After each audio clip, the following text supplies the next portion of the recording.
हर देश के पास कोई एक जगह होती है जहां सिर्फ दीवारें नहीं होती, इतिहास सांस लेता है।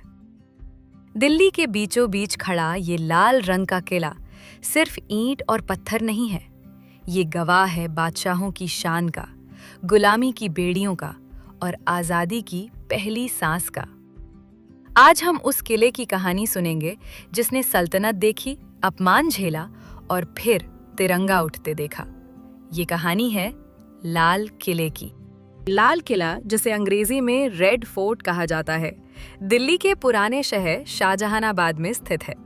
ये किला 17वीं सदी में बनाया गया, जब मुगल साम्राज्य अपनी सबसे ऊंची शान पर था। इस किले की दीवारें लगभग 2.5 किलोमीटर लंबी हैं और इसकी ऊंचाई कहीं 18 मीटर तो कहीं 33 मीटर तक जाती है। पर सवाल ये नहीं है कि किला कितना बड़ा है, सवाल ये है इसे किसने बनवाया और क्यों। 17वीं सदी में मुगल सम्राट शाहजहां ने आगरा से राजधानी हटाकर दिल्ली लाने का फैसला किया। शाहजहां वही बादशाह थे जिन्होंने ताजमहल बनवाया। उन्हें कला, वास्तुकला और शानो शौकत से प्यार था।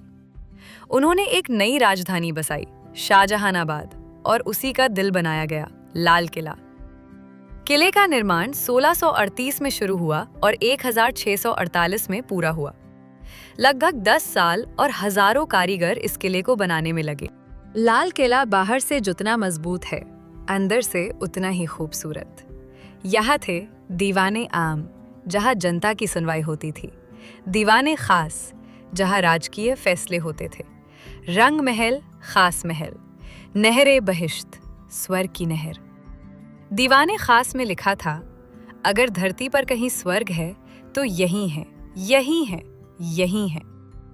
सोने की सजावट, कीमती पत्थर और बहती पानी की नहरें, ये किला सत्ता से ज्यादा शान का प्रतीक था। समय बदला। शाहजहां के बाद मुगल सम्राट कमजोर होते गए। 1739 में ईरान के आक्रमणकारी नादर शाह ने दिल्ली पर हमला किया। उसने किले को लूटा, मयूर सिंहासन ले गया और मुगलों की कमर तोड़ दी। इसके बाद लाल किला शान से ज्यादा संघर्ष की जगह बन गया। 1857 की क्रांति के बाद अंग्रेजों ने लाल किले पर कब्जा कर लिया। आखिरी मुगल बादशाह बहादुर शाह जफर को यहीं से गिरफ्तार किया गया। अंग्रेजों ने किले के कई हिस्से तोड़ दिए, इसे सैनिक छावनी बना दिया, शाही पहचान मिटाने की कोशिश की। लाल किला अब बादशाहों का घर नहीं, गुलामी का गवाह बन चुका था। 15 अगस्त 1947।